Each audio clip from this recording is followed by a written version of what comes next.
চট্টগ্রামের মিরসরাই উপজেলা দুর্বৃত্তর গুলিতে আহত এই উপজেলা পূজা উদযাপন পরিষদের সভাপতি ও যুবলীগের সাবেক সাধারণ সম্পাদক অনির্বাণ চৌধুরী রাজীব শনিবার রাতে 10টার দিকে উপজেলার হাজিরসরাই গ্রামের বাড়ির পাশে মস্তাননগর মহাসড়কত এই ঘটনায় ঘটে। স্থানীয় সূত্রে জানা গিয়ে অমল বাবু নামের এক ব্যক্তির মোটরসাইকেলের পিছদি বই আসিল অনির্বাণ চৌধুরী রাজীব। হঠাৎ করে একদল সন্ত্রাসী মোটরসাইকেলত ঘুরে আইয়েরে গুলি চালাই তারারে।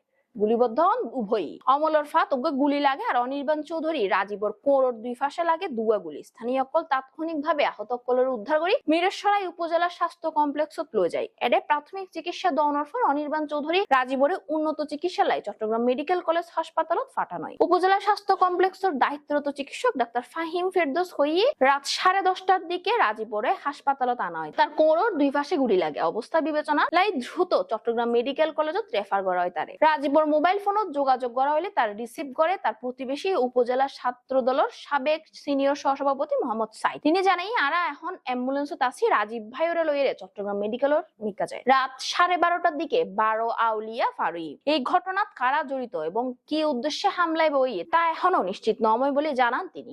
জোরারগঞ্জ থানার অফিসার ইনচার্জ আব্দুল হালিম জানাই ঘটনাস্থল পরিদর্শন করছে তিনি এখনো এলাকাত অবস্থান করেন। কয়েকজনের জিজ্ঞাসাবাদ চলে, বিস্তারিত তদন্তের ফল জানানো। মিরসরাইয়ের প্রতিনিধি কমল পাটোয়ারির পাঠানো তথ্য, সিএনটিভি নিউজ, চট্টগ্রাম।